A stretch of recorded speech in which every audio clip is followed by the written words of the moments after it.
আজকে সকাল থেকে মেঘলা আকাশ, মনে হচ্ছিল ভারী বৃষ্টি হবে। ঢাকা শহরে বৃষ্টি হলে আমি খুবই ভয় পাই। রাস্তাঘাট যদি একবার পানি জমে যায় তখন চলা যায় না। আসসালামু আলাইকুম, সবাই কেমন আছেন? কাজের জন্য তো বাইরে যেতেই হবে, ছিটাফোঁটা বৃষ্টি হয়েছে, তারপরও বের হয়ে গেলাম। আল্লাহর নাম নিয়ে গাড়িতে উঠলাম। 1 ঘন্টার ভিতরে আবার বাসায় ফিরে আসতে হবে। বাসায় এসেও অনেক কাজ করতে হবে। যাচ্ছি আমার গন্তব্যস্থানে, গাড়িতে বসে ভিডিওগুলো নিচ্ছিলাম। আপনারা কে কোথা থেকে দেখছেন? আমার ভিডিওটি যদি ভালো লেগে থাকে তাহলে লাইক, কমেন্ট এবং শেয়ার করে পাশে থাকবেন। ধানমন্ডি 8 নম্বর ব্রিজ দিয়ে যাচ্ছিলাম, লেকের সিনারিটা নিচ্ছিলাম। ধানমন্ডিতে গেলে আমার মনটা অবশ্য ভালো হয়ে যায়, কারণ ধানমন্ডিতে আমার সবসময় আসা যাওয়ার ভিতরে বেশ কয়েক বছর চলছে। আর ধানমন্ডিতে প্রত্যেকটা বাড়িতেই কিছু না কিছু গাছগাছালি আছে। এই দৃশ্যটা আমার কাছে খুব ভালো লাগে।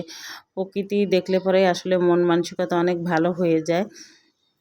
প্রকৃতি মানুষকে কখনোই নিরাশ করে না। মানুষ মানুষকে নিরাশ করলেও প্রকৃতি কখনোই নিরাশ করে না। মানুষ মানুষের সাথে বেশ বেইমানি করে। বর্তমান যুগ তো আরও কঠিন যুগে হয়ে গেছে। কেউ কাউকে বিশ্বাস করতে চায় না।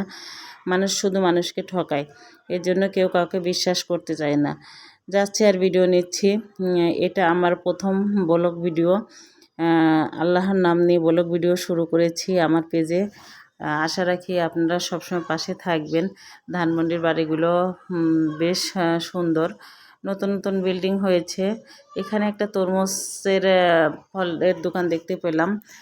আমাদের ছোটোবেলায় যখন তরমুজ কিনে আনতো তখন একটা আকারে দাম নেওয়া হতো, এখন কেজিতে তরমুজ বিক্রি হয়। এই বিষয়টা আমার কাছে বেশি একটা ভালো লাগে না। তরমুজ কেন কেজিতে বিক্রি হবে? তরমুজ একটা আস্ত আকারে বিক্রি হবে। আপনারা কি বলেন? আমি এটা মোটেও পছন্দ করি না, তরমুজ কেজি হিসাবে বিক্রি হোক। যাই হোক, আমি আমার গন্তব্যস্থানের কাছে চলে এসেছি।